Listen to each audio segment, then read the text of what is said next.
Muy buenas, bienvenidos al plató de Europea Media, bienvenidos a la Universidad Europea de Madrid.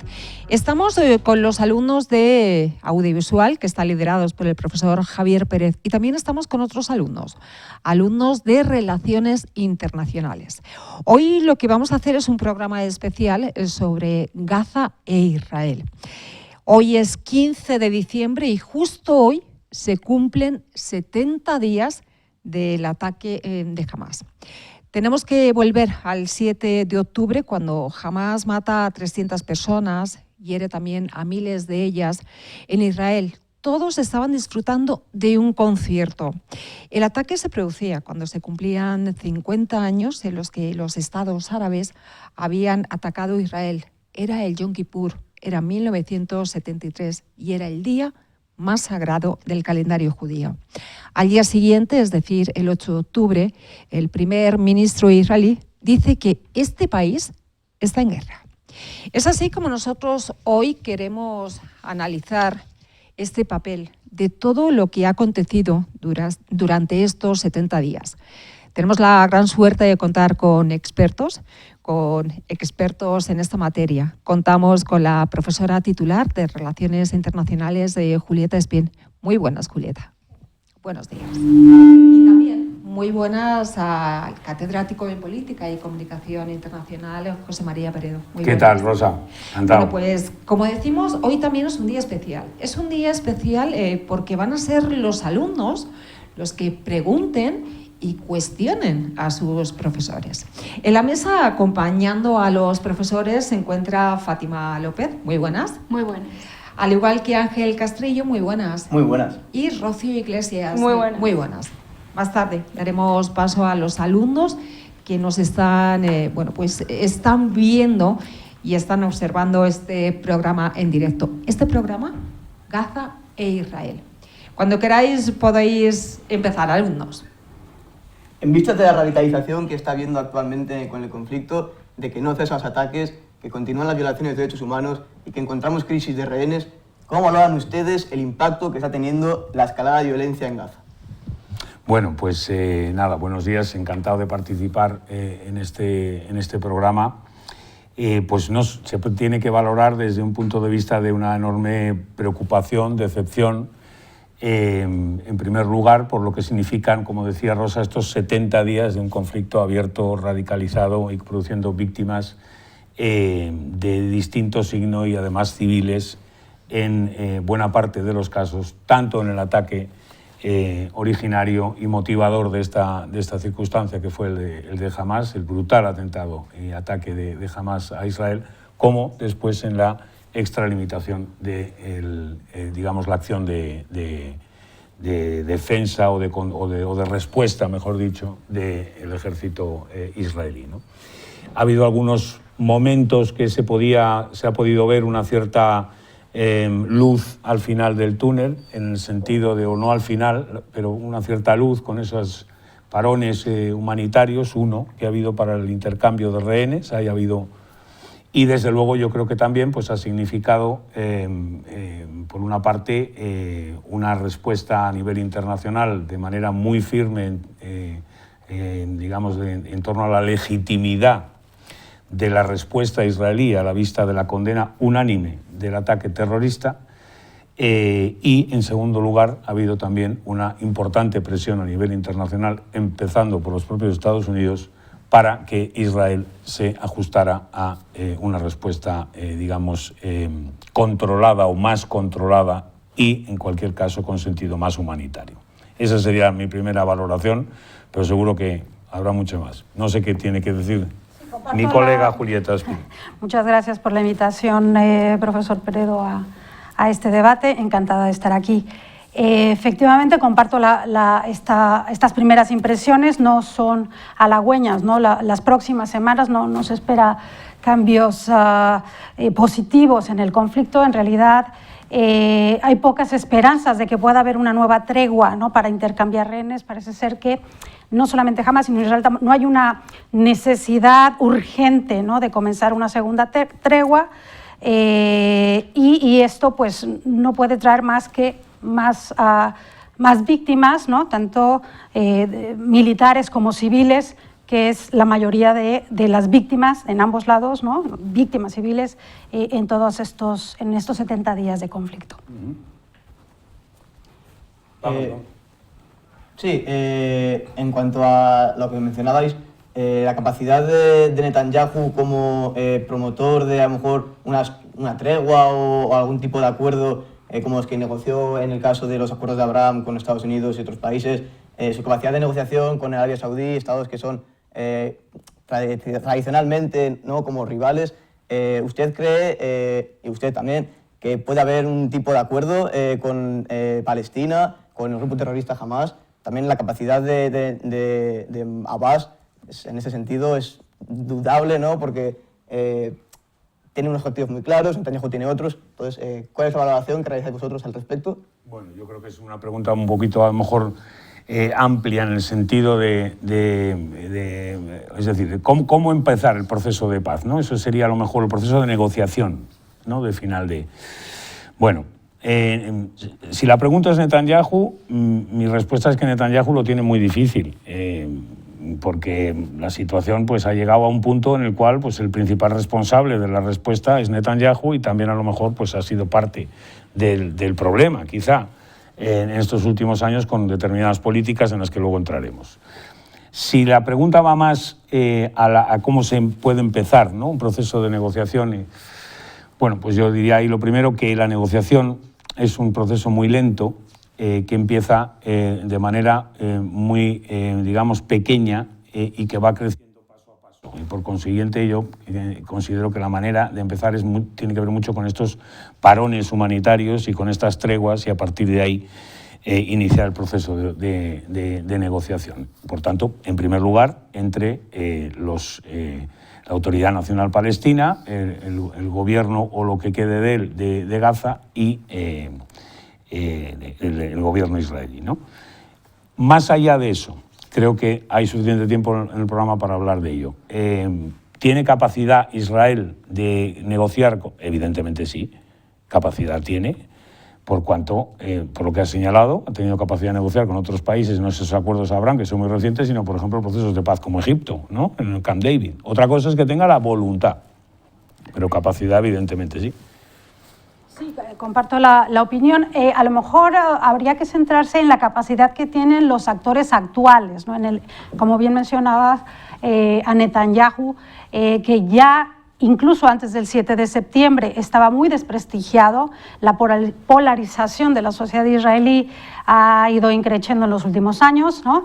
Y sí, bueno, hay muchos analistas que señalan que es que a Netanyahu, en cuanto se acabe la guerra, lo más probable es que le espere la cárcel, ¿no? No sabemos en qué va a quedar, porque tenía cuestiones de corrupción a las cuales ahora se le está sumando este cuestionamiento de qué hizo mal antes, ¿no?, del 7 de octubre para que se terminara en esta circunstancia. Entonces, posiblemente Netanyahu, como líder político, no tenga la capacidad, porque a lo mejor ya no va a estar ahí, ¿no?, pero ni siquiera yo creo que tendría el respaldo en esta sociedad israelí tan debilitada, ¿no?, para emprender él, ¿no?, un proceso de negociación que pudiera terminar con el conflicto.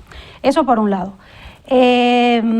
Comparto la idea del profesor Peredo de que Israel es un Estado lo suficientemente consolidado a nivel regional e internacional para llevar estas negociaciones, como ya lo ha hecho efectivamente con Jordania, con Egipto, hace algunas décadas, que ha establecido relaciones, aunque no este acuerdo de paz tan formal y tan llamativo que fueron los acuerdos de Abraham, ¿no?, pues con otros estados lleva mucho tiempo con relaciones árabes, me refiero a estados árabes. Turquía es un socio comercial importante, por ejemplo, para Israel y para los turcos también. Pero, repito, si del lado israelí tenemos un problema sobre quién tiene el apoyo político necesario para empezar unas negociaciones de paz, es que en el lado palestino es igual o más complicado, ¿no? Porque evidentemente tenemos... bueno, pensad que cuando hablamos de los palestinos no solamente estamos hablando de esos millones que están en Cisjordania, ¿no?, en Jerusalén Este y en Gaza. Estamos hablando de al menos 7 millones o 9 millones de personas que conforman el pueblo palestino. La inmensa mayoría se considera o está registrada ante Naciones Unidas como refugiado. Entonces están en Jordania y por eso tenemos que hablar de la extensión del conflicto, ¿no? Están sobre todo en Jordania, pero están en Líbano, en Siria, también padeciendo la guerra siria desde 2011, ¿no? Y que también tienen voz. O sea, ellos también en su momento, ¿no? Pues, participan de la vida política de su pueblo y han estado apoyando a la OLP, ¿no? Son parte de la OLP esta gente también que vive en el exilio. Pero si nos queremos centrar, no nos todavía entrar a nivel regional, vámonos a Cisjordania y a Gaza. Justo antes del ataque, los días a finales de septiembre, principios de octubre, se realizó, me parece que era el número 17, la encuesta del Eurobarómetro, no, el Árabe Barómetro, ¿no? Que se realiza en más o menos 17 países, ¿no? De toda la región norte de África, países del Golfo y Medio Oriente en general. Y ahí entre otras cosas que se les preguntaba, es muy interesante los resultados de esa encuesta en los territorios, se les preguntaba cuál era el líder político más valorado. Se les preguntaba sobre tres. Haniyeh, que es el líder de Hamas, ¿no? Que ahora sabemos está exiliado en el Golfo. Se les preguntaba por Abbas, ¿no? Por Mahmoud Abbas, que sería, ¿no? El representante de la autoridad palestina, que pertenece a Fatah, ¿no?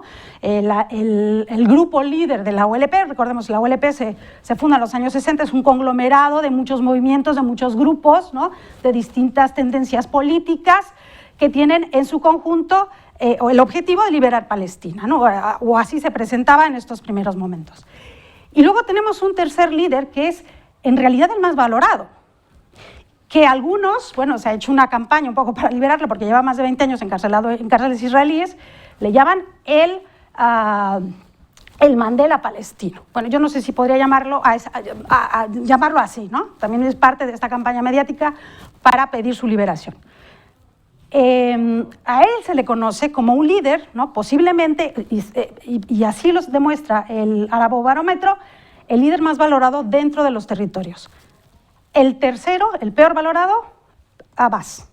Entonces, aquí también tenemos que replantearnos exactamente la situación para reencontrar los interlocutores. Exacto, quién tiene el apoyo de la población, ¿no? Palestina en este caso, para representarlo, no nada más en Gaza, porque no estamos hablando solamente de un conflicto, o sea, si queremos pensar ya en un proceso de paz, ¿no? Retomar Oslo o empezar uno nuevo, tenemos que tomar en cuenta no solamente a los gazatíes, evidentemente. Yo ¿no? nada más por añadir una cuestión y hacer un poquito más dinámico ahí también las preguntas que vayáis haciendo, también esa reflexión hay que hacerla dentro de Israel, porque claro, en Israel, como sabemos y sabéis, también está muy dividida la población entre distintos apoyos a grupos, por ejemplo, ortodoxos, ultraortodoxos, etcétera. Ha cambiado mucho el panorama, ¿no? Que estaba históricamente dividido entre conservadores y Likud y los laboristas, y con una gran claridad, a veces un partido ahí en el centro, y luego lo otro era muy residual, y ahora, sin embargo, se ha convertido eso en un puzzle mucho más complejo. Por tanto, ahí yo creo que efectivamente hay el liderazgo, como magníficamente ha explicado la profesora Julieta Espín, también habría que, yo creo, que buscarlo en Israel. Pero adelante con más preguntas.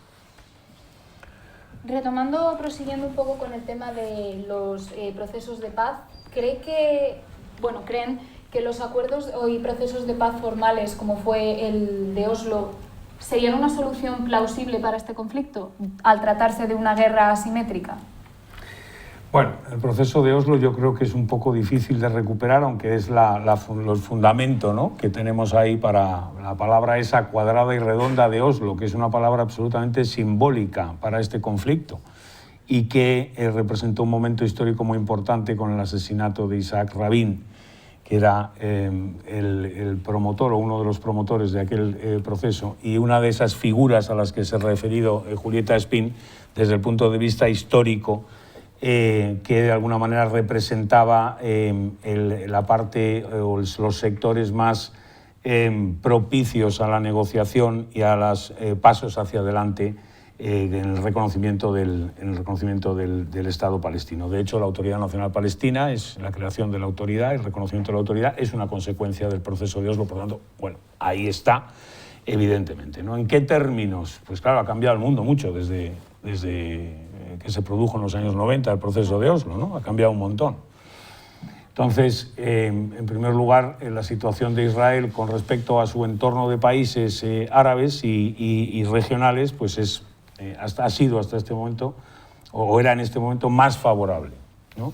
Había conseguido Israel lo que no había conseguido en otros momentos, que era: me convierto en una pieza de cooperación, en una potencia capaz de cooperar desde el punto de vista económico, proyectos, innovación, y no en exclusivamente un foco de conflicto, ¿no? Había conseguido esto Israel y, por tanto, ahí es donde se debería de haber retomado esa negociación y ese avance. Yo creo que ahí está principalmente el error político que ha conducido a esta situación, que no ha en ningún caso justificado ni motivado un ataque terrorista de la vileza, del espanto que ha sido el ataque de Hamas, que es un grupo terrorista, y que por consiguiente en esa interlocución, profesora Espín, desde mi punto de vista, será difícil encontrar en Hamas un interlocutor, a no ser que se produzca una transformación del grupo terrorista hacia una ausencia absolutamente de la violencia, porque yo creo que otra cuestión no puede ser negociable y la sociedad israelí no lo asumiría. Pero bueno, volviendo al proceso de Oslo, ¿qué es lo que se mantiene de aquel espíritu de...? Bueno, yo me voy a ir un poquito más atrás de Oslo. Fíjate, cuando empieza el Yom Kippur, como ha dicho antes Rosa en la introducción, Rosa María Mateos, en el Yom Kippur en 1973 hay un ataque de dos estados coaligados con otros, pero de dos estados fundamentalmente al territorio israelí. Un ataque sorpresa, no tiene tampoco que ver con esta cuestión que acabamos de ver ahora, absolutamente nada. No ha sido una masacre contra civiles, como ha propiciado Hamas en este caso, pero políticamente. Cuando se va resolviendo el conflicto del Yom Kippur, empieza Israel a retirarse un poquito del Sinaí, con una negociación ahí entre Sadat, Moshe Dayan, el ministro de Defensa israelí, Golda Meir, primera ministro entonces, israelí, y Henry Kissinger, que acaba de fallecer ahora, precisamente, inspirando ese inicio de la negociación. Eso se produce en 1973. Ese principio de negociación para devolver el Sinaí, y el primer punto de la negociación fue la discusión de unas millas, porque el plan de Kissinger exigía la retirada de un número de millas no asumible por parte del ministro de Defensa y el Ministerio de Defensa israelí, del gobierno israelí. En ese número de millas empezó la negociación, fíjate. Esa negociación entre Egipto e Israel termina 6 años después en Camp David, con distintos actores. Ni era el primer ministro el mismo en Israel, ni era el secretario de Estado ni el presidente de Estados Unidos los mismos. Solamente se mantenía Anwar el-Sadat, que por cierto le costó la vida, porque fue asesinado también por la yihad islámica como consecuencia de haber firmado ese pacto. ¿Qué hay de recuperable en todos estos procesos? No solo el de Oslo. Todo, porque el conflicto ha tenido dos evoluciones. Una, los enfrentamientos armados, sociales y políticos. Y otra, los procesos de acercamiento y negociación. Por consiguiente, todo lo que ha contribuido a ese acercamiento hay que retomarlo. Pero seguramente los interlocutores no van a ser los mismos. Seguramente ahora hay interlocutores distintos. ¿Quién iba a pensar que Qatar, ¿no?, iba a ser un interlocutor? A lo mejor Egipto, sin embargo, puede serlo. Seguro que Estados Unidos va a ser un interlocutor, y además es muy importante que lo sea, porque es la única potencia a nivel internacional con capacidad de estabilizar un proceso de esas características. Comparto la idea de que hay que recuperar lo bueno que dejó Oslo, ¿no? Hasta cierto punto. Respecto a este proceso y al tema del liderazgo, hay dos datos que a mí se me hacen muy interesantes, uno más positivo, uno menos, un poco menos esperanzador, respecto a lo que estableció Oslo, ¿no? Que en realidad las bases de Oslo están efectivamente en el acuerdo de paz entre Egipto e Israel, que es la fórmula, la simplificada fórmula de paz por territorios, ¿no? Israel devuelve los territorios en ese momento que le había ocupado a Egipto, ¿no? El Sinaí, y a cambio pues establecía la paz. Esta es la base de los acuerdos de Oslo, ¿no? Se ponen de lado la inmensa mayoría de las resoluciones de la ONU para centrarse en esto como una fórmula que ya había funcionado en el caso de Egipto y vamos a ver si funciona también con los palestinos. Evidentemente no funcionó como se esperaba, de hecho los puntos más candentes, ¿no? De mayor controversia, el proceso de Oslo, por eso hablamos de proceso de Oslo y no de un acuerdo de Oslo, ¿no? Porque era una hoja de ruta, ¿no? No era un acuerdo de paz terminado, sino una hoja de ruta que dejaba los temas más espinosos al final de la negociación. ¿Cuáles son esos temas espinosos?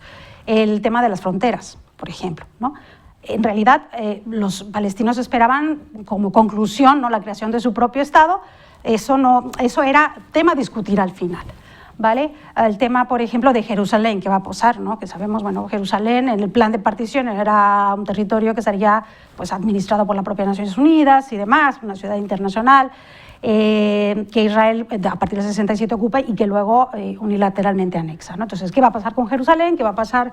Y quizá el tema con el agua, por ejemplo, los recursos, el tema más candente que da para otro debate en otras circunstancias, porque no lo que estamos hablando hoy es el tema de los refugiados, ¿no? De estos 7 millones que fueron expulsados de lo que hoy es Israel.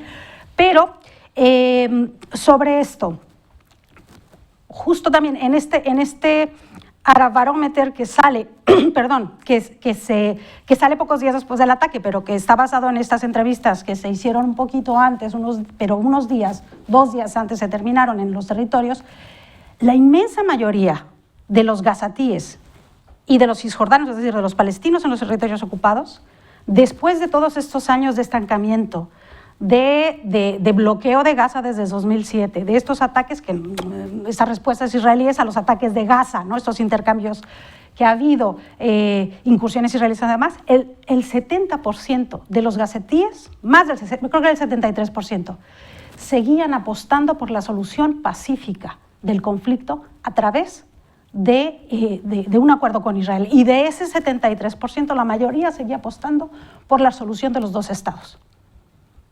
Al hilo de esto, señalar que Marwan Barghouti, este líder que se encuentra ahora en las cárceles israelíes, en el 2016-17, no recuerdo, se puso de acuerdo con otros prisioneros palestinos de la Yihad Islámica, de Hamas, del propio Fatah y de otras organizaciones para lanzar un comunicado diciendo que ellos, y ya estamos incluyendo a gente de Hamas, que firma y apoya este comunicado, de que se puede buscar una solución pensando en la solución de los 2 estados, es decir, en crear un estado en Gaza y Cisjordania y limitar los ataques, ¿no? A estos territorios en esta lucha de liberación, pero apostando por una solución pacífica. Claro, entonces, por eso, y repito, ¿no? También el hecho de ser un preso político, que así lo consideran los palestinos, y para Israel, por supuesto, lo tiene ahí como terrorista, ¿no? A Mahmoud Barghouti. La gente lo apoya y él, dentro de Fatah, está bien considerado, no tanto por los propios miembros de Fatah, sino porque ha denunciado a lo largo de los años, por ejemplo, y aquí es una de las explicaciones de por qué la gente votó a Hamas, ha denunciado, por ejemplo, los abusos y la corrupción dentro del propio Fatah. Claro, ahí yo creo que, Julieta, pero además la pregunta también a Rocío, yo creo que ahí insisto por mi parte en destacar que mientras la actividad terrorista no esté absolutamente desplazada de la acción política, en este momento va a ser muy difícil poner, y contesto con esto la pregunta quizá, en marcha un proceso, porque Es decir, la imagen que ha dado Hamás con este atentado nos retrotrae a circunstancias difíciles en este momento de asimilar, como por ejemplo la acción de Al-Fatah, que Al-Fatah históricamente, pues efectivamente actuó con técnicas terroristas y como un grupo terrorista, claro, pero no a estos niveles en ningún caso, unos niveles que han sido espeluznantes, unos niveles que han sido proyectados a través de todo tipo de redes sociales y que están en la atmósfera colectiva de la sociedad israelí y fuera de ella, y por consiguiente yo creo que eso inhabilita absolutamente cualquier posibilidad de que alguien vinculado con grupos terroristas estuviera. Pero vamos con alguna... Perdona, si quieres... Sí, nada más quería acotar una cosilla. Hay un tema que a mí me preocupa un poco más, el tema de dilatar demasiado, recuperar este proceso de paz, porque este mismo barómetro, estas mismas encuestas nos dicen que cuando Israel presiona y ataca a la población gazatí, el apoyo a Hamás y a Jaimilla aumenta, evidentemente. Entonces, si después de toda esta crisis humanitaria que estamos viendo, del sufrimiento de la población gazatí, no se les dan soluciones, ya no a 20 años, es que Oslo fue eternizando, ¿no? Evidentemente. A la Tiene vez, que ser mucho más rápido, claro que ¿no? sí. O sea, si no se les da una esperanza y una solución rápida, es que ya me da igual que se llame Hamás, se llame Yihad Islámica, se llame los hijos de Al-Quds. Sí. Efectivamente, lo que vamos a tener es un caldo de cultivo. Vamos a ir, antes de que me dice Rosa que vayamos ya a alguna pregunta del público, pero vamos a hacer una pregunta, ¿no, Rocío? Bueno, más que nada abriendo ya un poco lo que es el conflicto de lo que es la parte regional, y ya que mencionábamos el terrorismo y también como interlocutores a Egipto, también habíamos mencionado a Qatar y eso, ¿qué posibilidades hay ahora de que esto deje de ser un conflicto bipartidista de Gaza, Hamás y bueno, e Israel, a que esto se abra una contienda ya regional? Porque pensemos que está Arabia Saudita hablando sobre terminar los acuerdos que habían empezado por temas de comercio, están los constantes ataques en el Líbano del Hezbollah, entonces, ¿qué va a ocurrir con eso? Bien, pues a ver, desde mi punto de vista, muy breve, el motivo político, la interpretación política de la acción de Hamás tiene absolutamente un contexto regional. Y ese contexto regional es que el avance de Israel en sus relaciones con el entorno de países árabes y, además, la final de los conflictos provocados en la guerra de Siria, por la guerra de Siria, trágica, todo ese entorno ha ido marginando las reclamaciones palestinas todavía más de lo que ya estaban siendo marginadas. Entonces, la acción de Hamás, interpretando políticamente lo que es un asesinato y lo que es mantenerse como una fuerza asesina brutal con todas esas motivaciones que están ahí debajo y que muchas desconocemos, la interpretación política es: voy a poner nuevamente el foco aquí. ¿A quién le interesa además de Hamás? Pues evidentemente le interesa a Irán, que es una potencia regional que aspira a convertirse en una potencia regional capaz de competir con Arabia Saudí y de hacerse hegemónica en unos territorios y en una mentalidad musulmana chiita, pero no solo chiita, es decir, chiita, pero fundamentalmente islamista. Y entonces Irán, evidentemente, se beneficia de esta situación. En segundo lugar, se desestabiliza esa cierta construcción, reconstrucción del orden regional. Se pone en cuestión. Aquí se ha terminado Siria, la tragedia de Siria, y nos hemos quedado aquí todos ya, cada uno con lo nuestro, ¿no? Arabia Saudí con su proyecto de cambio de imagen, Assad ha mantenido su poder, aunque el país lo tiene ahí. Entonces todo vuelve otra vez al punto, y entonces se establece un orden, en el cual Israel entra ahí en ese orden, parcialmente, con alguno de los países, entra ahí en ese orden. Entonces, esto provoca, obviamente, el primer objetivo es Israel, es de carácter regional. El segundo objetivo es de carácter global. Israel representa los valores occidentales. Y, por tanto, atacar a Israel y provocar una respuesta como la de Israel también tiene una derivada política a nivel global. Mira las democracias, los Estados Unidos, el gobierno democrático, los occidentales, cómo actúan. Y que eso sea un efecto llamada en las poblaciones más, o en los líderes y poblaciones también más, vamos a decir, propicias a la radicalización. Esa es mi interpretación. No sé si la profesora Espina, así de manera rápida, tiene que ser porque vamos a dar paso al público, ¿no? Vale, pues Vale. soy breve, ¿no? Bueno, además de valores yo hablaría de intereses occidentales, ¿no? Que representa sobre todo intereses. Claro que sí. Yo creo que a nadie, ni siquiera al propio Irán, le interesa una escalada regional. Pero sí tenemos que tomar en cuenta que, aunque no les interese, las posibilidades están ahí. Estamos hablando de una guerra y eso no se puede controlar al 100%, ¿no? Incluso el Estado más poderoso, ya hemos visto, ¿no? Lo que le ha costado a Estados Unidos, Afganistán, y el propio Irak, ¿no? Y demás. A mí me preocupa sobre todo los dos eslabones más débiles, que son el Líbano y Jordania. Si hemos visto al rey jordano, ¿no? Aquí en Europa, bueno, aquí en España, es porque el tema le preocupa. ¿Y por qué le preocupa? Porque entre el 50 y el 60% de la población jordana, de los ciudadanos jordanos, son palestinos. Y no lo vemos porque los focos están centrados en Gaza, pero el nivel de crispación, de indignación que se está dando en general en todas las poblaciones árabes, pero en Jordania, empieza, y yo creo que ese es el gran temor del régimen jordano, a desbordar la calle.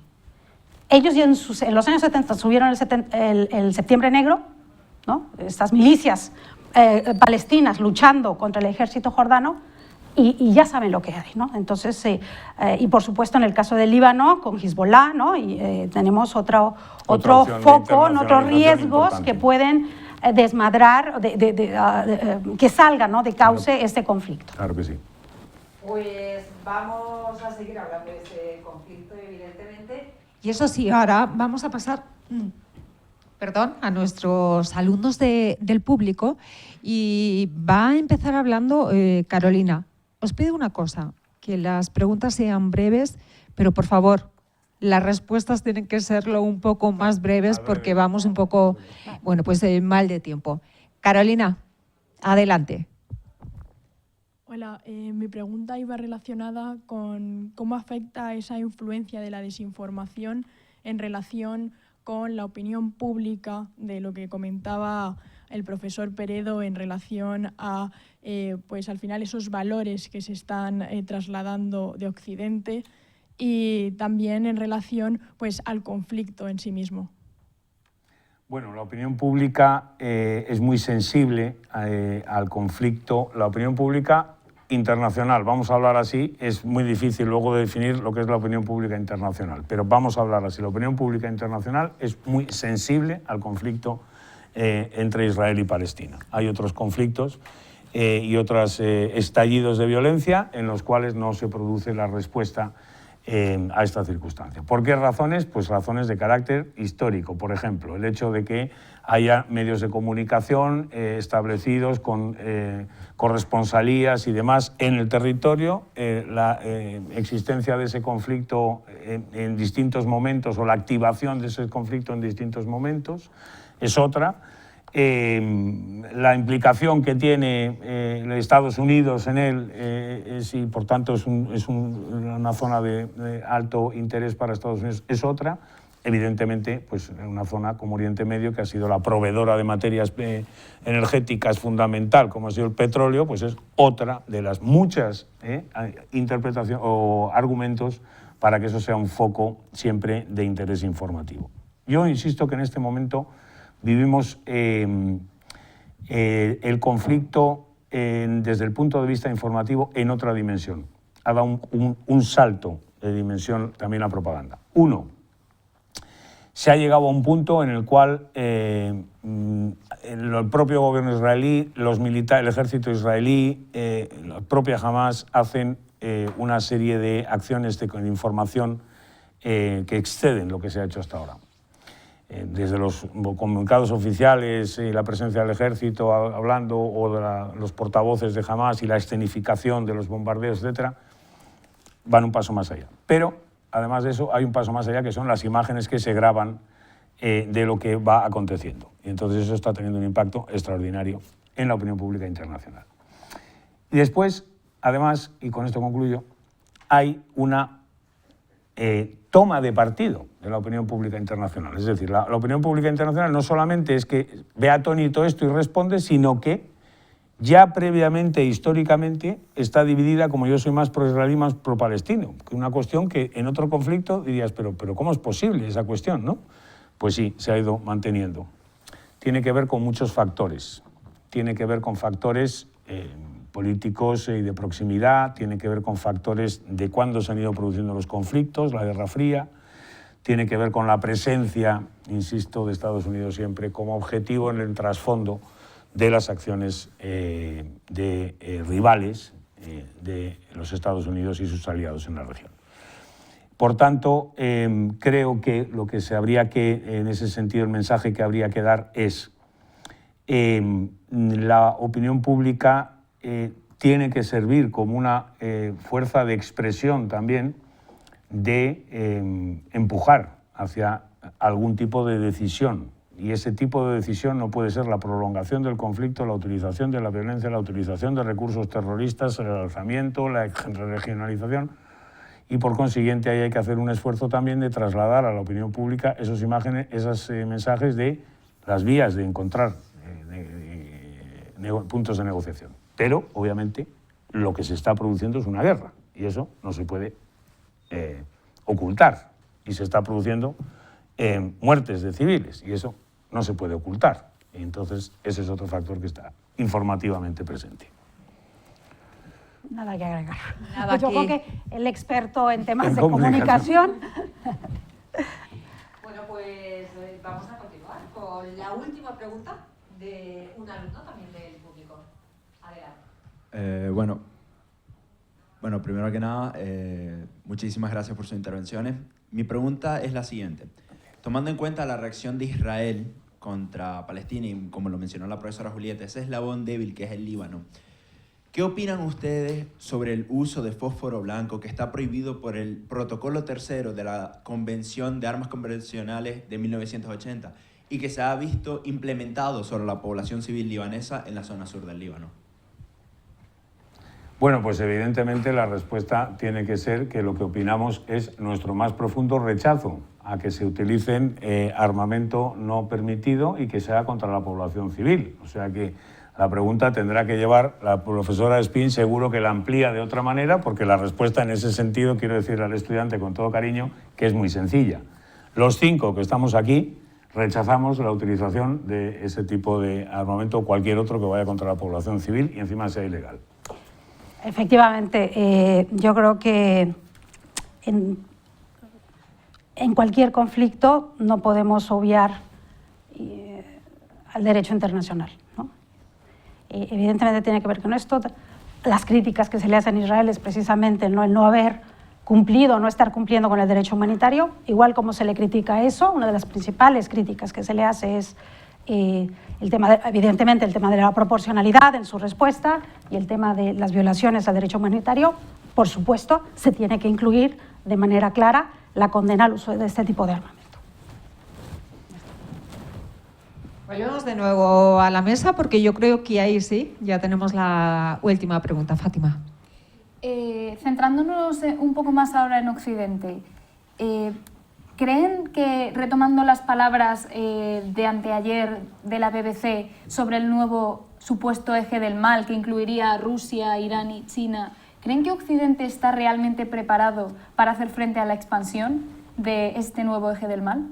Bueno, la BBC es muy impactante en su análisis, ¿no? Hay que decir, ¿no? Nosotros aquí desde Europea Media, que no somos la BBC, pero vamos a ser un poquito más cautos que eso, ¿no? Porque claro, llamar el eje del mal a China, pues en fin, tendríamos que ver, por ejemplo, pues los países occidentales que comerciamos con China, a qué niveles comerciamos con China y en qué sectores estratégicos, por ejemplo, las energías renovables, por decir uno del gusto del orden en este momento. Por ejemplo, por tanto, eje del mal, yo creo que ahí es un término que habría que revisar. Pero, Fátima, te emplazo a que lo revises ya que no lo hace la BBC, porque llevamos oyendo el eje del mal, lo llevamos oyendo, ni se sabe ya, ¿no? Bien. Entonces, Que hay una competición entre potencias y que esa competición entre potencias alcanza niveles de rivalidad y a veces de confrontación puede llegar a alcanzar, pues esa es una realidad absolutamente abierta en la guerra de Ucrania, que se ha visto de manera evidente que si alguien tenía alguna duda sobre la posibilidad de que hubiera una guerra abierta en un territorio, vamos a decir, occidental o en cualquiera del mundo, pues que lo tiene ahí de manera muy evidente, muy claro. Si alguien tenía duda, que no sé cómo la podía tener, pero bueno, la Unión Europea durante muchos años pues ha estado pensando que, en fin, que nuestra seguridad pues, se fundamentaba en valores y que nuestra seguridad era nuestra propia convivencia común, que tiene muchos problemas, que nuestra seguridad se fundamentaba en no comprometernos con nuestros gastos en defensa. Bueno, la primera cuestión sería esa, ¿no? Es decir, no es que haya un eje de mal, es que hay los riesgos y las amenazas de que se produzcan situaciones en las cuales, por reclamaciones de una potencia de términos territoriales, por intereses energéticos, por intereses políticos, se pueden y se producen conflictos. Se pueden producir y se producen conflictos. Bueno, entonces, ¿cuál es la posibilidad de que este, en concreto, no sea participado por... Yo no hablaría de eje en este conflicto. Yo aquí hablaría de que efectivamente hay un beneficiario clarísimamente en términos de imagen y entre otros términos también de armamentos y de, bueno, pues un poquito de... que es Rusia, que puede sacar partido de... Mire usted, ya no soy solo yo el malo, sino que fíjese bien a efectos de imagen. No hay que olvidar que Rusia ha habido una importante migración de judíos procedentes de origen ruso en este momento en Israel. Por tanto, yo estas cosas que dicen de que, bueno, no, es que Rusia está de parte de Hamás, ya me extraña que esté de parte de Hamás Rusia, sería un error extraordinario por parte del gobierno ruso ponerse de parte de un grupo terrorista como Hamás en contra de un Estado en el cual hay población originaria rusa. China, pues yo lo que veo más bien con China es una cierta aproximación a Estados Unidos. No he visto la posición de China en el conflicto de Ucrania de una manera tan clara en el conflicto de Israel y en Gaza.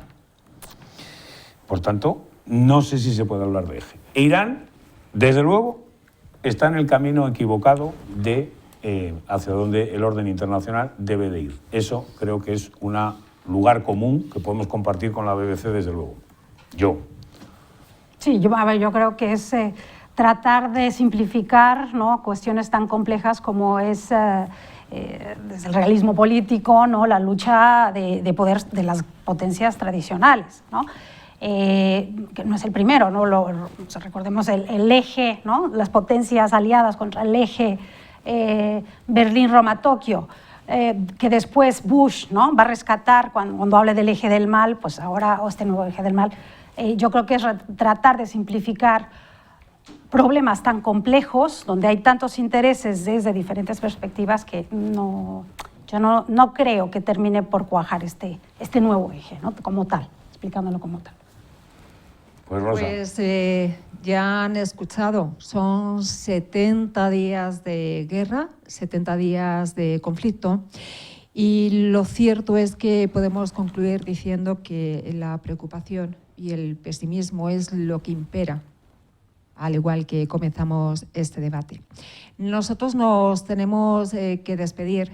Damos muchísimas gracias a los alumnos de Relaciones Internacionales, cómo no, a los alumnos también de Comunicación Audiovisual y también a los profesores que participan y que siempre acompañan a los alumnos. Muchas gracias. Eso sí, nosotros vamos a despedirnos diciendo que ojalá que el 2024, que este 2024 nos traiga optimismo y sobre todo que nos traiga paz.